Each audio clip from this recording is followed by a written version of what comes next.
Live mula sa CLTV 36 Studio. CLTV 36 News. Maya Pabengi, Pampanga, magandang gabi, Central Luzon. Ako po si JM De Jesus at oras na para sa mga maiinit na balitang Central Luzon ngayong Lunes, April 28. Dalawang magkasunod na grass fire na itala sa Mount Arayat nitong nakaraang linggo.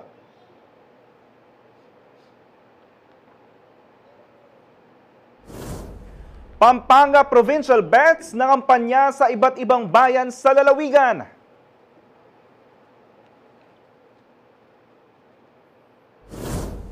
Piyestang Fernandino 2025 inilunsad na ng CSFP-LGU.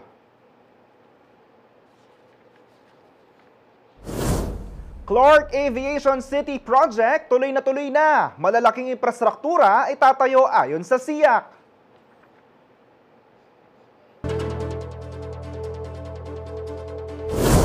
CLTV 36, wagi sa 19th UP Com Broadsock Gandingan Awards ng UPLB.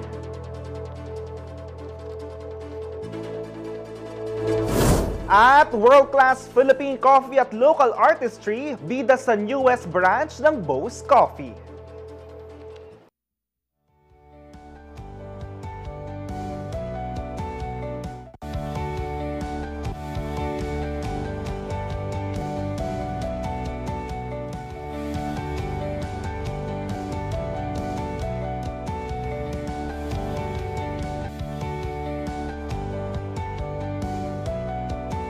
Pasado alas 5 ng hapon itong linggo, April 27, nang ideklarang fire out ng Bureau of Fire Protection o BFP at Philippine Air Force o AFP o PAF ang Mount Arayat.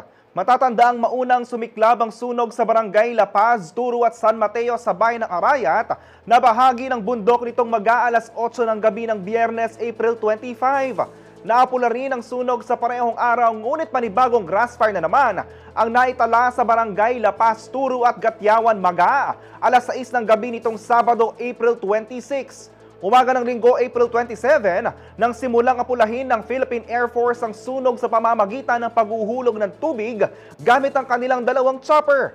Aabot sa 40 water drops na aabot sa 28,000 liters ang tubig ang nagamit bago tuloy ang mapatay ang apoy pasado alas 5 ng hapon. Samantala, pinakiusapan na ng Office of Civil Defense o OCD Region 3 ang PAF na standby ang kanilang air assets sakaling maulit ang insidente.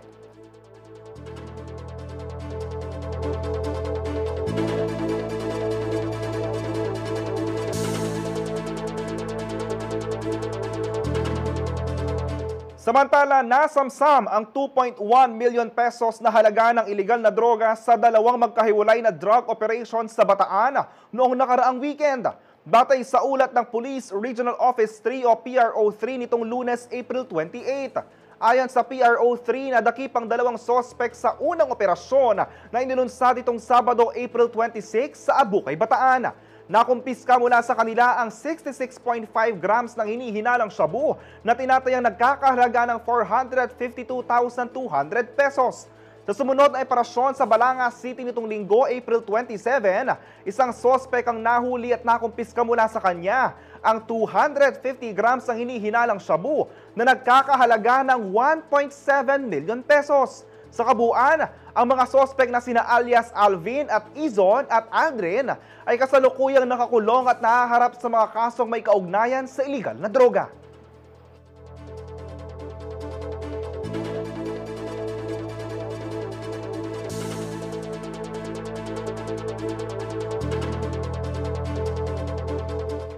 Pumanaw na si Maria Concepcion Chiti Sangil, ang founder ng Cyber Guardians PH o CGPH, isang matapang na leader na nag-alay ng buhay para protektahan ang mga kabataan sa digital world. Taos-puso naman nakiramay ang buong pwersa ng CLTV 36 sa kanyang pamilya at buong CGPH community. Alalahanin natin ang mga advokasya na kanyang pinangunahan sa report na ito.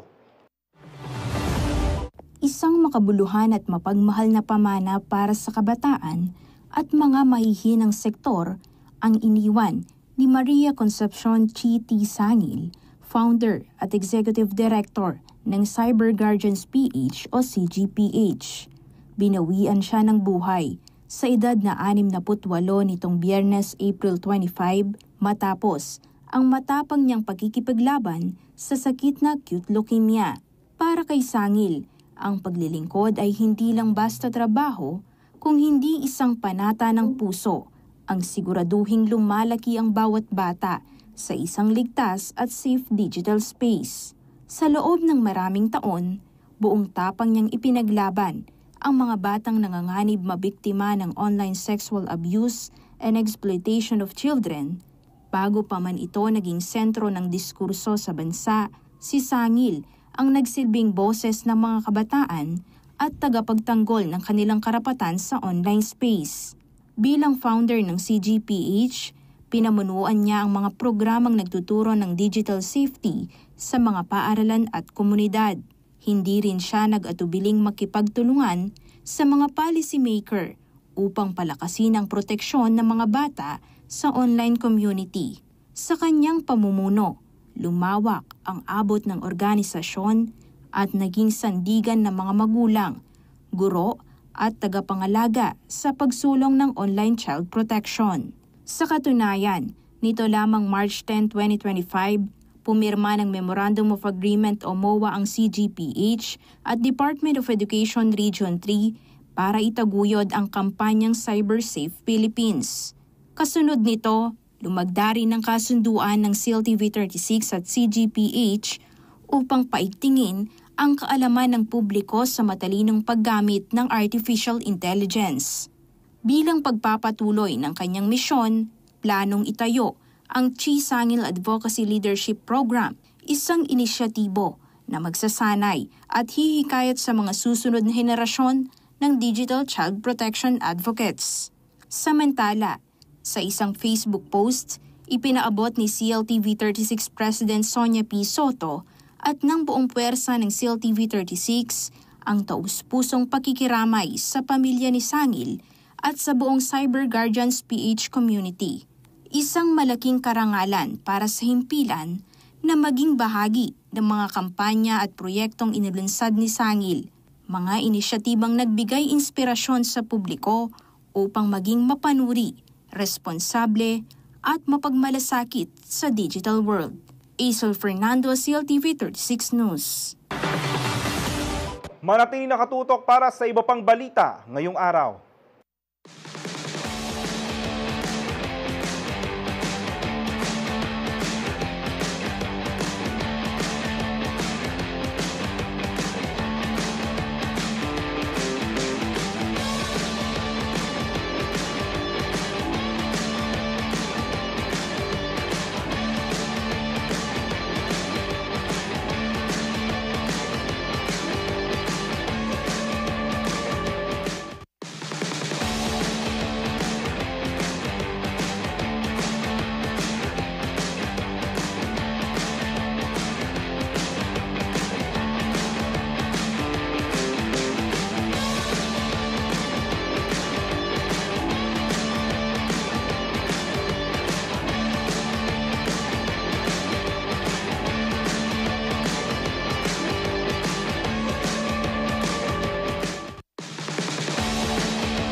Nagbabalik ang CLTV 36 News. Nag-ikot si Pampanga Gubernatorial Aspirant Danilo Bailon sa bayan ng Macabebe ngayong Lunes, April 28.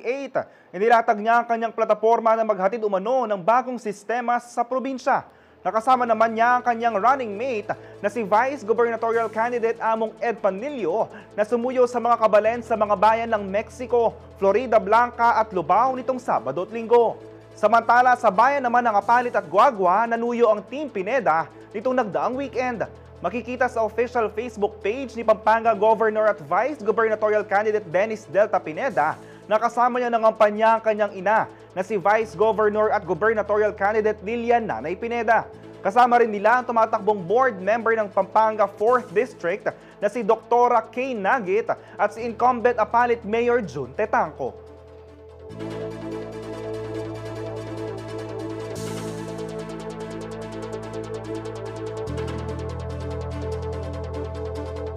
Samantala, malaki raw ang maitutulong sa bansa ng 7 flagship projects ng Clark International Airport Corporation. Kabilang sa mga ito ay ang National Food Hub at World Convention and Events Hub. Alamin ang mga detalye sa report ni Jody Dizon Mercado. Ibinahagi ng Clark International Airport Corporation o SIAC na isinasagawa na ang mga malalaking proyekto upang maisakatuparan ang planong Clark Aviation City. Ito ang napag-usapan sa ginanap na pulong balitaan ng ahensya sa pangunguna ni SIAC President and CEO Jojit Alcazar kasama ng kapisanan ng mga broadcaster ng Pilipinas o KBP Pampanga Chapter at Central Luzon Media Association o CLMA Pampanga Chapter. 7 ang flagship projects na sinimula ng State-Owned and Controlled Corporation itong 2024. Ayon kay Alcazar, 2 sa proyekto ay ibinilin raw ni Pangulong Bongbong Marcos sa kanyang nakarang SONA. So ito, yung National Food Hub, together with the Department of Agriculture, we're making it a reality to create this food hub to help our growers, help our farmers, and help our countrymen with constant and good supply of food. Yung Pharmaceutical Hub naman, kasama rin sa mga bilin ng ating mahal na Presidente na magkaroon ng access sa mura o libreng gamot ang ating mamamayan. With the establishment of the food hub, pwede po mangyari yan together with our private investors na mag-allocate dito at magmamanufacture ng mga gamot. Ito naman in partnership with the Philippine Pharma Procurement Inc. under the DTI. Nakatakdara na raw itayo ang Clark National Food Hub sa 60-hectare area sa Clark. In this one, for example, ito na na-announce naman for the National Food Hub, the Department of Agriculture is allocating around 3 billion pesos for the first phase of the National Food Hub, which should be around 12 hectares. This one, we're getting into a memorandum of agreement with the FTI under the DA to be able to groundbreak with the Food Hub immediately. Nakatutok na rin ang tanggapan sa business tourism, kaya naman isinusulong ang Clark World Convention and Events Hub. Dati ang SIAC po airport operator, di ba? Ino-operate na yung DMIA dati. Ngayon na-transform na namin yung organization into developer, developer of the airport city. Ito nga yung tinatawag nating Clark Aviation Capital, ginagaya natin dun sa mga ibang bansa na hindi lang airport na nandun pero buong urban development po. So yung business tourism na sinasabi mo, pagka tayo po merong World Trade Center or Convention Center dito, it will drive tourism to the Philippines and to the region. Yan pong mais na tinatawag, napakalaking industriya po niyan. Makakita nyo, mapapansin nyo yung mga conference or kayo kahit na-imbita kayo sa mga ibang conference, parati nasa Hong Kong, Singapore o Thailand. Sa pag-establish po ng infrastructure na masupport yung industriyang yan, hopefully magkaroon ng magandang share ang Pilipinas in terms of visitors for these conferences. Inaasang lalarga ang first phase sa mga proyekto bago matapos ang kasalukuyang administrasyon. Obviously, this is a long-term development plan. Sinabi ko, yung mga first phase natin, ang target natin at ang pangako natin ay ma-implement within the term of the President. But at the end of the day, our master plan is a long-term master plan that will take us in the next 20-25 years. Ako, si Jody Dizon Mercado para sa CLTV 36 News. Bumuhos ng pakikiramay mula sa international at local drag community para kay Bianca Castro o mas kilala bilang Jiggly Caliente na pumanaw sa edad na 44 nitong linggo April 27. Base sa statement ng kanyang pamilya, payapang yumao si Jiggly at napapalibutan ng kanyang mga mahal sa buhay. Matatandaan na noong April 24, inanunsyo na kinakailangang i-amputate ang kanyang kanang hita dahil sa isang severe infection. Nakilala si Jiggly dahil sa kanyang pagsali sa RuPaul's Drag Race Season 4 at All-Star 6. Bumalik siya sa bansa upang magsilbing judge sa 3 season ng Drag Race Philippines mula 2022 hanggang 2024. Hinangaan si Jiggly dahil sa kanyang talento sa pagpuperform at bilang isang mabuting ate para sa kapwa niya drag queens.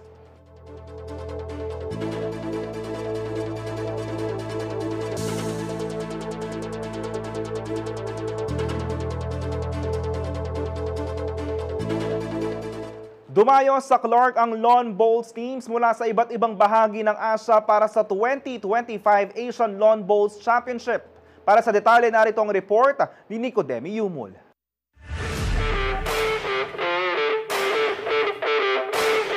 Opisyal nang gumulong ang 2025 Asian Lawn Bowls Championship sa ginanap na opening ceremony nitong linggo, April 27 sa Clark Bowling Greens, Clark Freeport Zone.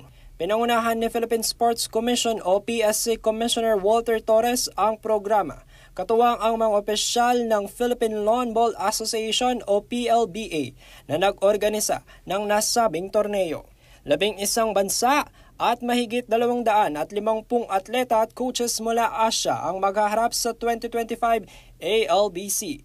Kabilang ang 2 deaf-mute player na pambato ng Pilipinas. Ito pong sports na to, kahit ano pang kasirayan mo, kahit anong antas ng buhay mo, matangkad ka, maliit, may kapansanan, wala po itong pinipili. Hangad ng PSC at PLBA na mas marami pa ang maengganyong maglaro ng lawn bowls, lalong-lalo na ang mga kabataan. Tiniyak naman ng PSC na patuloy nilang susuportahan ang mga manlalaro ng lawn bowls at ang mga nais subukan ito. Try it and I'm sure you'll like the sport and you'll continue with the sport. Magtatapos ang torneo sa May 4 kasabay ng awarding ceremony. Kasama si Randall Nixon Lapus, Nicodemi Yumul, CLTV 36 News, Intern. Manatiling nakatutok para sa iba pang balita ngayong araw.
Nagbabalik ang CLTV 36 News. Isa sa mga pinakainaabangan ng mga Fernandino ang makulay, makabuluhan at masayang selebrasyon ng Piyestang Fernandino 2025.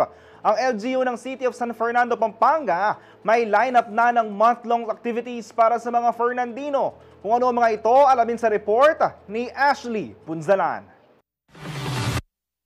Siguradong happy ang fiesta sa City of San Fernando, Pampanga dahil formal nang inilunsad ang mga aktibidad na kaabang-abang sa month-long celebration ng Piestang Fernandino 2025. Ginanap ang press conference sa Heroes Hall nitong Lunes, April 28.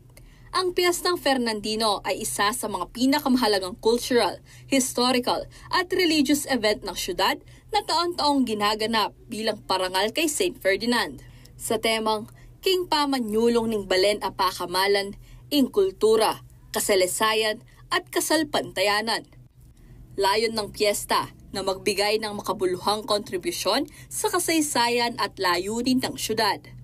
Bilang pag-alala sa mahalagang papel ng pribadong sektor sa tagumpay ng mga programa at kaganapan ng syudad, itinatag na rin ang Executive Committee ng Piestang Fernandino ngayong taon. Itinalaga bilang Honorary Chairperson at Honorary Vice Chairperson sina CSFP Mayor Vilma Caluag at Vice Mayor BJ Lagman, habang Chairperson naman si City Councilor Brents Gonzales. Makakasama niya bilang co-chairpersons sina Ricardo June Pineda Jr. at Hill Christian David mula sa Rotary Club of San Fernando. Kaugnay nito, may lineup of activities nang nakahanda ang City of San Fernando LGU para sa mga Fernandino.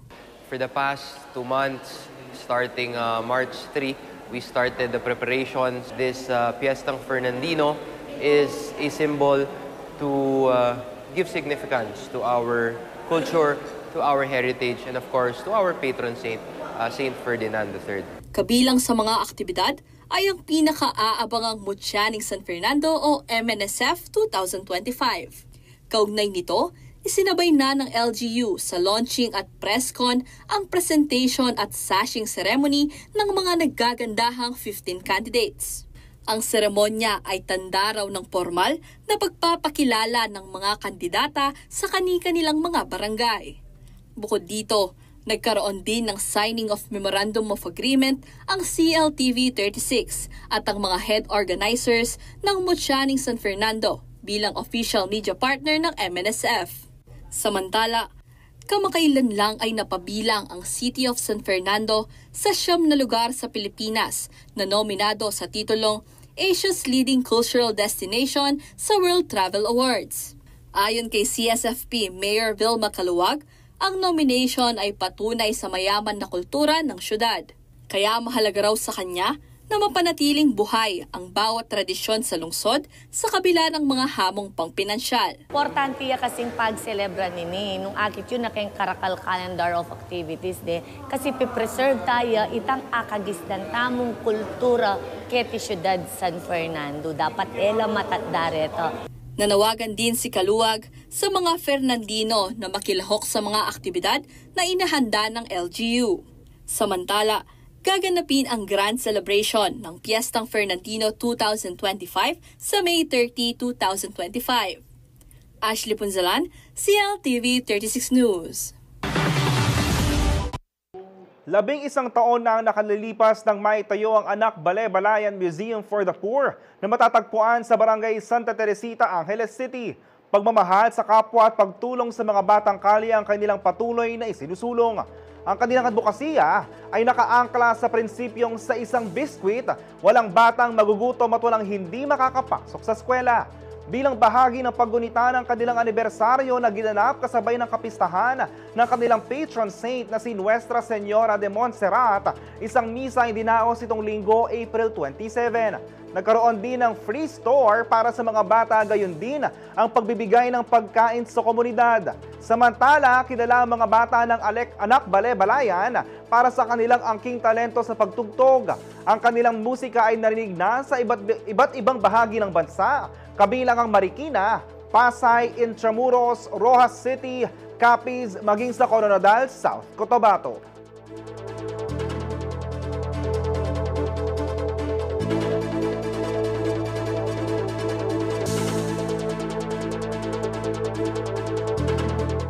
Sa ikatlong taon ng Vivo 3x3 Basketball Challenge, dumayo na ito mula Metro Manila hanggang Pampanga. Nagtagisan ng gilas sa larangan ng 3x3 basketball ang 16 na koponan mula Luzon para sa pagkakataong makapaglaro sa mas malaking arena at manalo ng Vivo phones. Para sa buong detalye, magbabalita si Ashley Punzalan.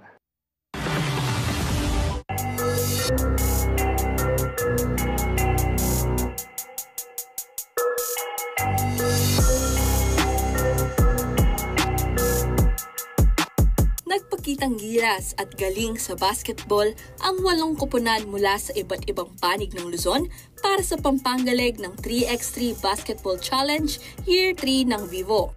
Ginanap ito sa SM City Clark nitong Sabado, April 26. Layon ng tech company na ipromote ang kanilang latest Vivo V50 at V50 Lite smartphones. Pero hindi lang yan, sa pamamagitan ng event, naengganyo rin nila at nabibigyan ng inspirasyon ang mga kabataan na magkaroon ng physical activity through basketball. Doing this for the last 3 years, so this is the 3rd season of Vivo 3x3. They want to encourage the youth to get into sports, live a healthy and active lifestyle. Bukod dito, nais rin umano ng Vivo na makilala ang 3x3 basketball, lalo na't sinusubukan umano na makapasok ng bansa sa Olympics para sa larong ito, ayon kay Altar Mirano. Minuksan ang kompetisyon sa lahat ng mga kabataang may edad 18 pataas. Naglaban-laban sa isang round-robin format ang 4 na teams mula sa Women's Division, gayon din sa Men's Division. Bagamat simple lang ang naging alituntunin, kitang-kita sa mukha ng mga fans at lahat ng dumalo kung gaano ka-intense ang bawat laban. Ang unang koponan na makakakuha ng 21 points o ang may mas mataas na puntos pagkatapos ng final buzzer ang siyang tatanghaling panalo. Sa huli, ang Uratex Dream na kinabibilangan nina Justin Domingo, Kay Pingol, Cici Junsay at Sam Harada ang itinanghal na champion para sa Women's Division. Ayon sa grupo na dumayo pa mula Metro Manila, hindi na sila baguhan sa larangan ng 3x3 basketball dahil sanay na silang sumabak sa mga kompetisyong gaya nito. Bukod sa matinding training, disiplina at pakikinig sa turo ng kanilang coach ang isa raw sa mga dahilan ng kanilang pagkapanalo. Pinapagawa sa amin ng coach daily. So kung ano yung program, talagang nagsistick lang kami doon sa system. Kasi hindi naman namin ito magagawa on our own. Talagang yung team chemistry, pinaghihirapan namin. And then yung ma-perform excellently yung hinihingi ng coaches namin. Purpose naman namin is to inspire. And ayun, ipakita namin yung kung paano talaga laruin yung 3x3 basketball. Wagi naman sa men's division ang team na Rob Sports, kung saan kabilang sina Joel Katakutan, Joson Graganza, Mac Limpat at Yasen Pascua. Hindi raw nila in-expect na mananalo sila sa kompetisyon dahil first time nilang sumali sa 3x3 Basketball Challenge. Minsan lang kami nag-practice kasi konti na lang yung time ng preparation. So ayun, thankful kami na nakapasok sa finals and makakapasok sa MOA. Sobrang saya po, sobrang saya. Bubulang ng team namin, so thankful talaga. Bukod sa Vivo products na tinanggap ng winners, marami rin daw silang natutunan sa kanilang pagsali sa kompetisyon, gaya ng sportsmanship, respeto sa kapwa players at discipline. Ang mga kampiyon sa Pampanga Leg ay haharap din sa Vivo 3x3 Basketball Challenge Year 3 Grand Finals na gaganapin sa SM Mall of Asia Music Hall sa nalalapit na May 9 at 10. Lalabanan nila ang iba pang mga finalists mula sa ibang leg ng Patimpalak. Samantala, nagkaroon rin ng raffle draws ng iba pang mga special Vivo merchandise at gadgets na lubos namang ikinatuwa ng mga Vivo fans. Ashley Punzalan, CLTV 36 News. Samantala, looking for an iconic small car loaded with power and style? Don't worry dahil meron ng Laos Auto Group niyan. Huwag nang palampasin ang Mini Cooper dahil siguradong panalo kayo sa compact, stylish at mabilis na turbo engine nito. Kaya naman kung trip nyong mag-drive ng kotse na parang go-kart sa kalsada pero loaded sa premium features, ito na ang perfect match para sa inyo. Alamin natin kung bakit hanggang ngayon na stand out pa rin ang Mini Cooper S sa mundo ng compact cars.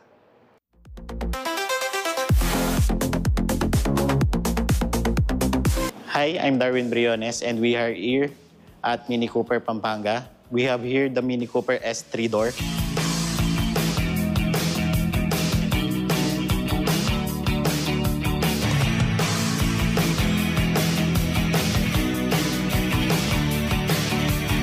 Here we have the LED daytime running lights with LED headlight. And here we have the Mini iconic logo.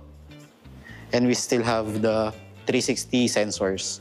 Dito naman po sa engine, we have a 2-liter engine, twin turbo, then 7-speed automatic na din po siya. Sa horsepower naman po, we have 204 max horsepower. Tapos po, 0 to 100 in 6.6 seconds. Dito po, we have the two-tone color with 18-inch alloy. And here po, we have the automatic folding side mirror. And we have the keyless entry.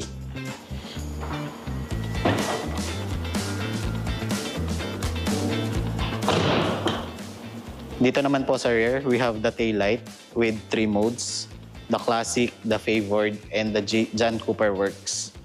And dito naman po makikita natin yung Mini iconic logo. And we have here the reverse light, reverse cam, and the 360 sensors. Dito naman po, meron tayong textured linen sidings. And dito po makikita nyo po yung controls sa windows and the side mirrors. And here po makikita nyo yung leather seats with massage. And automatic na din po siya. And it can fit up to 4 person po. Dito po, we have the adjustable steering wheel. You can ma-adjust mo po siya sa according sa preference mo. Tapos dito naman po yung controls niya. If you want to reverse, drive, and then kapag magpa-park na po kayo. Tapos po dito yung hazard. And then the parking assist. Tapos po, makikita nyo dito yung mga experiences or modes. We have the Ecore. We have the Go-Kart or Sports mode. Tapos po dito, makikita nyo yung screen with OLED. Touchscreen na din po siya. And sa dashboard naman po natin, made of fabric naman siya. And dito po makikita nyo yung heads-up display.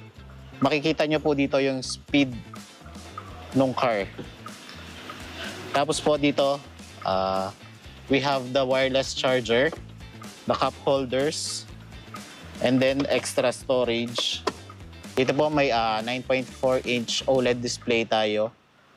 Touchscreen na din po siya and ready for Android Auto and Apple CarPlay. Andito po lahat ng controls sa aircon, sa radio, sa Android Auto and Apple CarPlay. Sa positioning din po ng seats and controls sa exterior and interior lights. Tapos po, we have the navigation. And dito naman po ma-access yung passenger side or sa back side po ng sasakyan. Yan po.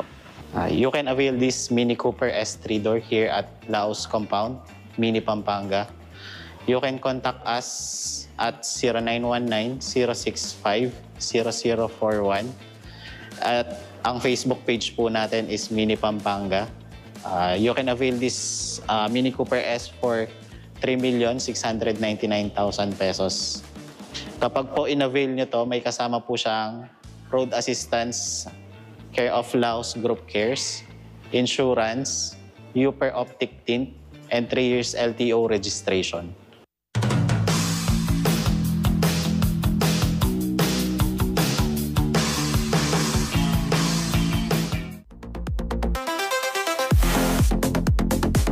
Manatiling nakatutok para sa iba pang balita ngayong araw.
Nagbabalik ang CLTV 36 News. Alamin naman natin ang lagay ng panahon sa ulat ni Rainier Agas, weather specialist mula sa Pag-asa Clark Station.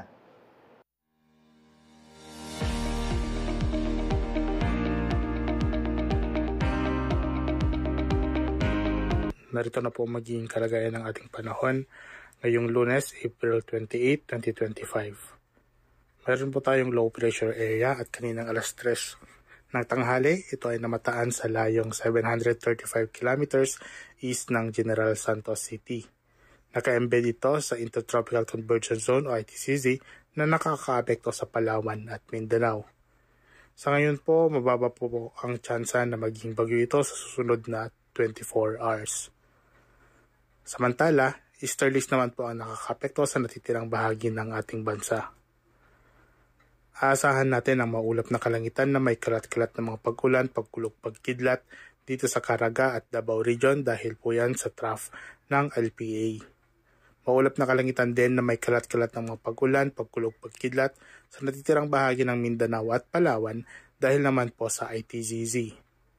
Pinag-iingat po ating mga babayan sa posibleng biglaang pagbaha o pagguho ng lupa dahil po sa katamtaman hanggang sa kung minsan may mga malalakas na mga pag-ulan. Bahagyang maulap hanggang sa maulap na kalangitan naman na may tsansa lamang po ng mga pag-ulan, pagkulog o pagkidlat dito sa Metro Manila at natitirang bahagi ng ating bansa dahil po yan sa easterlies.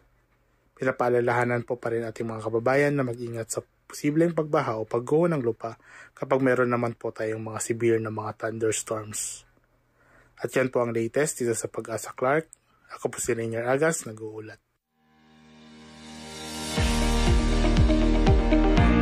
Tatlong parangal ang muling naiuwi ng CLTV 36 sa katatapos na 19th UP Com-Broadsok Gandingan Awards ng University of the Philippines, Los Baños.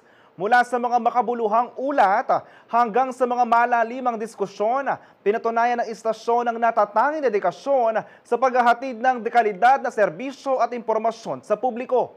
Alamin ang kabuuan ng ulat sa report ni Raymond Tasoy. Tagahabi ng kasaysayan para sa bayan. Sa temang ito, sumentro ang isang gabi ng parangal at pagkilala sa mga natatanging programa at mamamahayag sa 19th UP Com-Broadsok Gandingan Awards ng University of the Philippines, Los Baños o UPLB. Sa okasyong ito, muli na namang pinatunayan ng CLTV 36 ang mahusay at dedikasyon sa pagbabalita matapos mag-uwi ng tatlong prestihiyosong parangal. Kabilang sa mga tumanggap ng parangal sina CLTV 36 News Manager and Chief Editor Justin Dizon, Content Producer Jonathan Acordon, at Video Journalist na si Johnny Coronel. Mula sa 7 nominasyon sa 6 na kategorya, nasungkit ng CLTV 36 ang Most Development-Oriented News Story para sa news report na pagbibigay ng makatarungang kompensasyon sa Malaya Lolas muling panawagan.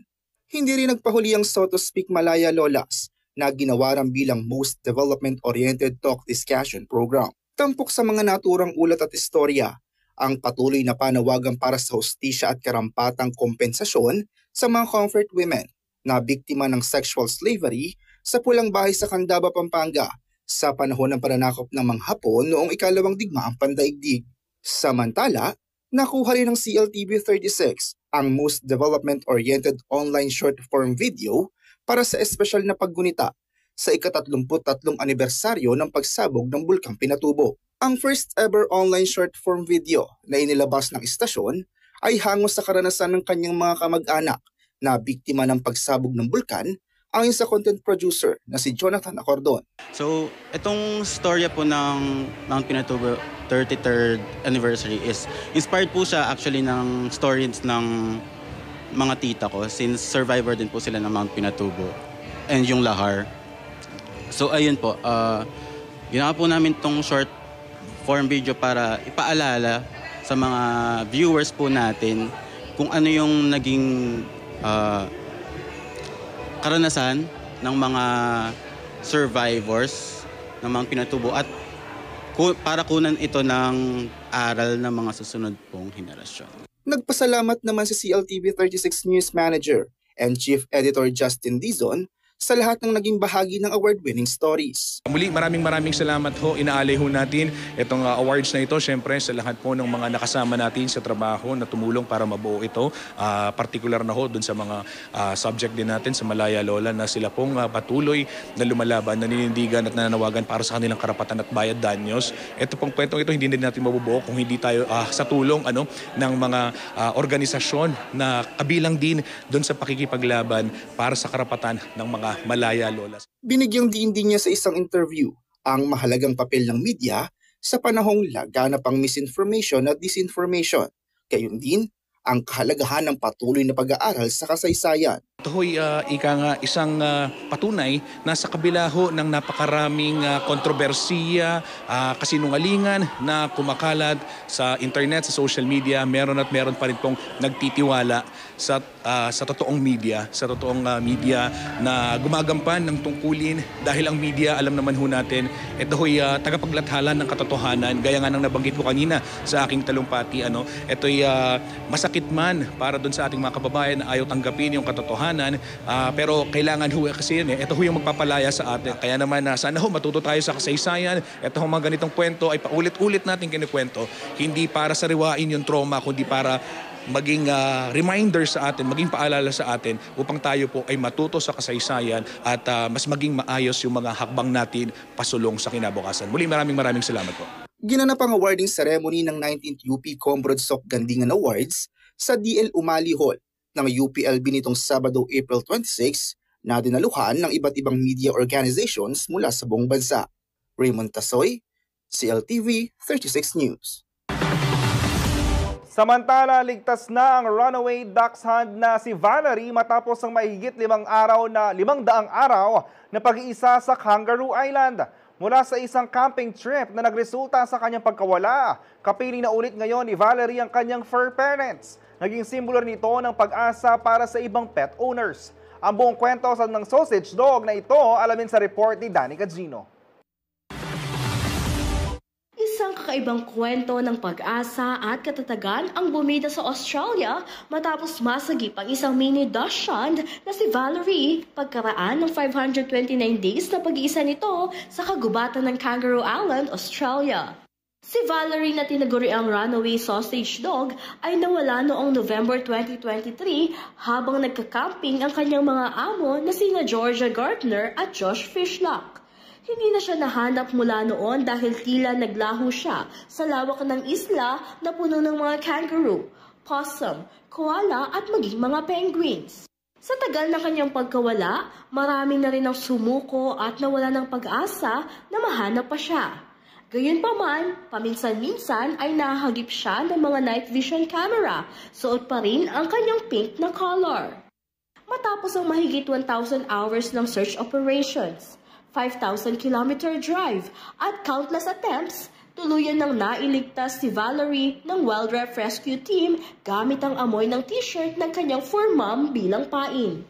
Ayon sa rescuers, gumamit pa sila ng remote-controlled trap para siguraduhin hindi na makakatakas ulit si Valerie.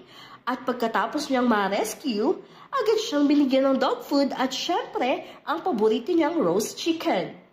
Sa kabila ng laki ng kanyang naging adventure, nanatiling matatag at matapang si Valerie. Nagpasalamat naman si Georgia Gardner sa lahat ng mga volunteers na tumulong maghanap kay Valerie. Ang kanyang kwento ay nagbigay inspirasyon para sa lahat ng pet owners na huwag mawalan ng pag-asa. Danny Cagino, CLTV 36 News. Binuksan na kamakailan ang nag-iisang branch ng Bo's Coffee sa Robinson Star Mills, Pampanga. Pero hindi lang masasarap at world-class na kape ang inaalok ng largest local coffee chain dahil tampok rin dito ang mga malikhaing sining disenyong tatak Pinoy. Panoorin ang report ni Ashley Punzalan. High quality, great tasting cup of coffee and a variety of drinks sa isang chill and cozy hangout spot. Yan ang handog ng Bo's Coffee sa pinakabagong branch ng largest homegrown coffee chain sa bansa na binuksan sa Robinson Star Mills, City of San Fernando, Pampanga nitong Biyernes, April 25. Sa higit 100 branches nationwide, nag-iisa lamang ang Bo's Coffee dito sa probinsya.